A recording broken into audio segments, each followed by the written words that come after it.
Why is interior design so important? I'm Camilla Elwell from Savills Country House Department, and I look after the sale of country houses across the south of England. We're here today at Lower Lodge in the Wiltshire countryside, just outside Salisbury, with the owner, interior designer, Stephanie Dunning. And we're going to talk about the journey to creating a perfectly balanced interior.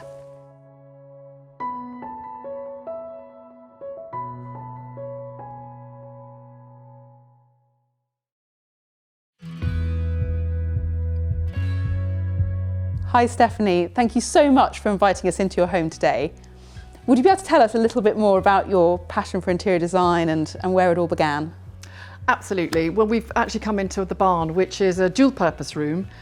This is our work and play room. I mean, I think it's great if you can mix those two things together.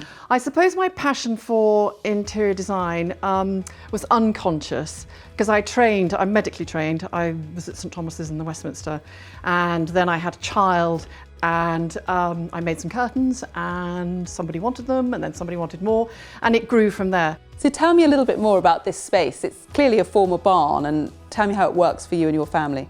Well, when we bought the house, one of the reasons we liked the house so much was because it had this barn. This was originally a cart barn, and we've kept it exactly as it was. So the form and the shape is exactly as it was. And I think I love the beams. I mean, that's one of the reasons we love it so much. So we actually worked on it from the inside up.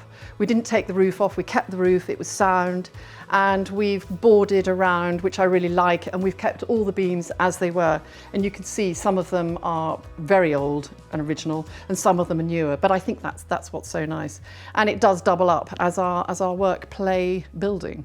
So tell me a bit about the key principles of interior design and what the most important thing for somebody to think about when they're just starting off with a project.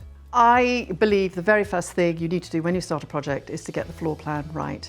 That is your flow for your house.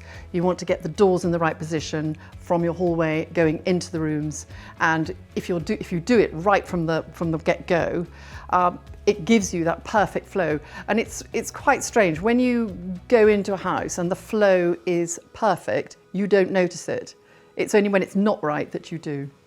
People often say, I mean, I've heard interior designers and people say that lighting is so important, and it's often something that people forget. I mean, would you agree that, as you say, it's got to be something you think of foremost and it's worth having a decent budget for? Or I think you can have an okay budget, because lighting now, there are so many things out there. I mean, 20 years ago, lighting was super expensive. It is a lot less expensive now. And you actually do not need as much lighting as you think you need. So we call it task lighting. So that's lighting over kitchens, lighting over basins. You need those downlighters. You do not need more downlighters than that. I mean, I go into developments and they have a grid system of downlighters. So expensive. You do not need all that. You just need the lighting where you are going to perform a task. It's been great to see this amazing barn. I think it's just a fabulous space, but I'd love to go and see the rest of the house. Should we go to the kitchen? Fantastic.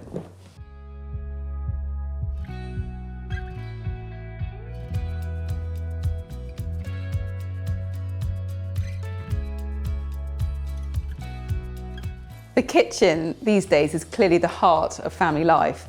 I love this space, and I'd love to hear a bit more about how you created this and what was really important to you.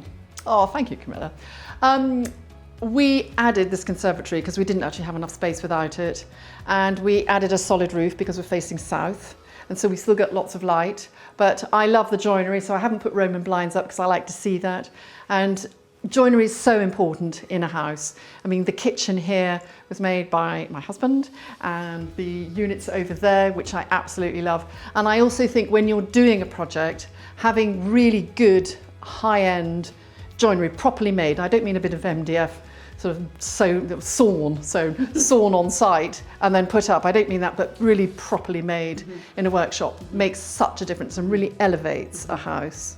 I can see that. Really elevates a house and gives it that sort of depth and texture, and a really good weight to a door is really important, isn't it? Having a good depth. When you're selling houses, is that a thing? Do you notice that? You know, sort of like the doors and the joinery in the kitchen? Definitely. I think it's something that a buyer might not even realise it, but having the really good weight to a door or sort of depth to an architrave. So smacks quality. Absolutely, yes. absolutely. And I love your joinery on this conservatory as well. And actually also just the way it kind of gives you the feeling of that the outside being an additional room, and I imagine that's fantastic in the summer months. So Stephanie, tell me a bit about some of the latest trends in colour. Earthy colours are in, which is great. Grey, not so much anymore, which is good. And I brought this sample along here. This is from Mylands and it's called Messam. And it's a beautiful colour. And we've used it in a couple of kitchens. It looks great with this arabescato. And it's got a warmth to it. You can see it's sort of got a yellow to it, which I love. Yeah, that's a really lovely tone. I can see that working really well in a country house interior. Yes, it does. And your house, you've got lots of pops of vibrant colour in this house, strong colour. I mean, tell me a little about that and where it works to use stronger colours and where perhaps not so much. I do love strong colours, well, as you can tell, but in the right place. So obviously here we're facing south, I've kept that very light. But when we go around the corner here, over there, we've got Interior Blue, which is from Farrow Ball, which I painted on our TV sort of wall rooms. And I really like that. It works really well. And it looks fantastic on the joinery as well. Because, I mean, we've got a dark colour on the joinery here, and we've got dark colours on the joinery there. And I think that holds the weight. We used to just have shelving for books, but now we've changed and we've sort of upscaled it a bit. You can have books, you can have a picture, you can have vases, you can make an eclectic mix, which I think, I mean, I love it like that. I agree. It adds a bit more sort of depth and interest to a space, doesn't it? Definitely. Of course, if anyone has any questions about colour or anything else featured in this episode, they can add their comment below and we'll come back to them. Absolutely. Well, we've seen the barn, we've seen the kitchen. Should we go and explore some other parts of the house? Yeah, let's go this way.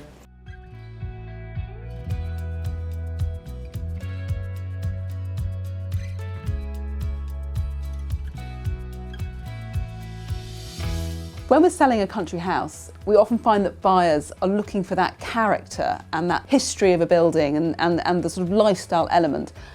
Tell me a little bit of how you can bring that into a property. Well, believe it or not, this is actually a new build. We did keep the front wall, but everything else is 8 years old. So to give the character, again, going back to the joinery, we've added nice broad sort of thick, well, heavy architraves. We've got the heavy doors, they're 50mm thick. The fireplace behind you, I found in a reclamation yard. In fact, we've got one there and one in the hallway. The club fender is an old one, but we've sort of balanced that with the coffee table, which my husband made, was his first bit that he made. So I try and mix the old with the new, but bringing in, rather than being sort of kitsch, I try and just bring really solid, handsome pieces within the joinery. And for instance, upstairs in my daughter's bedroom, we have a 4-poster bed, which we've had in the family for 60 years. So we brought that, stole that from my parents, brought that over. And it's things like that, mixing in old and new, and that brings character and depth.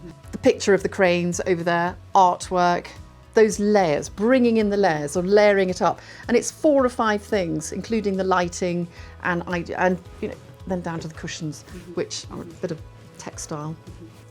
Yes, I think it's really important when you're selling a house as well that you keep an element of that character, an element of that family history and family life in your home. And I often am asked whether somebody should remove a lot of the very personal items, and actually, you know, things like family photographs and artwork and, you know, just the fabric of life actually really adds to the story and adds to the character within a home. And I think that real feeling that creates a home, which is sometimes really hard to describe in words. If you could give us 3 tips that someone could do over a weekend to really elevate their home, what would they be? You could definitely paint a room. So like we painted our sort of TV bit of the kitchen, that could be done over a weekend. Lighting is really important. So you could change the shades on your lamp bases, or you could buy some sconces, like we have in the kitchen, put some candles in, gives you extra light, another layer. And thirdly, I think I'd probably go with, if your sofas are a bit grotty, too many dogs and cats on them, you can buy some really nice throws and put them on, and it really freshens the whole thing up. They sound fantastic. And I think also really good things for people to think about if they're selling their home. Thank you so much for inviting us into your home today, Stephanie. It's been wonderful to hear your insights about interiors. Oh, thank you. I've absolutely loved it. It's been such an exciting day. Thank you.